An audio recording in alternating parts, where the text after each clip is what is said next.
ஐப்பசி பௌர்ணமி ரொம்ப பெருசாக வந்து கொண்டாடுவாங்க. சிவபெருமானுக்கு வந்து இன்றைக்கி கோயிலுக்கு போகலான்னு நினச்சோம். ஆனால் மழை பெஞ்சிட்டு இருந்ததுனால எங்கேயுமே வந்து போக முடியல. தம்பிக்கும் வந்து கோல்டு, அதனால் சரி வீட்டிலே தான் வந்து சாமி கும்பிட்டோம். ஒவ்வொரு பௌர்ணமிக்கும் இந்த மாதிரி நம்மளோட குலசாமி வந்து வழிபாடு செஞ்சோம் அப்படின்னா முழுமையான அருள் வந்து நமக்கு கிடைக்கும் அப்படின்னு சொல்லுவாங்க. ஸோ நான் வந்து ப்ரெக்னென்ட் ஆனதுலேருந்து பெருசாக சாமியை என்னால் கும்பிடவே முடியல. ரொம்ப சிக்காக இருந்தேன். அதனால் இப்போ தான் வந்து பார்த்திங்கன்னா ஆஃப்டர் டெலிவரிக்கு அப்புறம் கொஞ்சம் ரெக்கவர் ஆகி 1 மந்த் வந்து முடிஞ்சது. அதுக்கப்புறம் இப்போ சாமியெல்லாம் கும்பிட ஸ்டார்ட் பண்ணிட்டேன். நம்ம சாமி கும்பிட்டுட்டே இருந்துட்டு நம்மளால் கும்பிடாமல் வந்து இருக்கவே முடியாது. அதுவும் குலசாமிக்கான பூஜை அப்படின்னா கண்டிப்பாக வந்து ஸ்கிப் பண்ணாமல் செஞ்சுருவேன். இன்றைக்கி சக்கரை பொங்கல் தான் வச்சு சாமிக்கு வந்து படைச்சிட்டு அதுக்கப்புறம் சாமியெல்லாம் திருப்தியாக கும்பிட்டு முடிச்சாச்சு.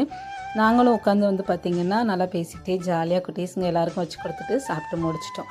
தம்பிக்கு வந்துட்டு வேக்சின் போட வேண்டியது, ஆனால் கோல்டு இருந்ததுனால போடலை. நெக்ஸ்ட் வீக் பார்த்துக்கலாம் அப்படின்னு சொல்லிட்டு அடுத்த விளக்கில் பார்க்கலாம்.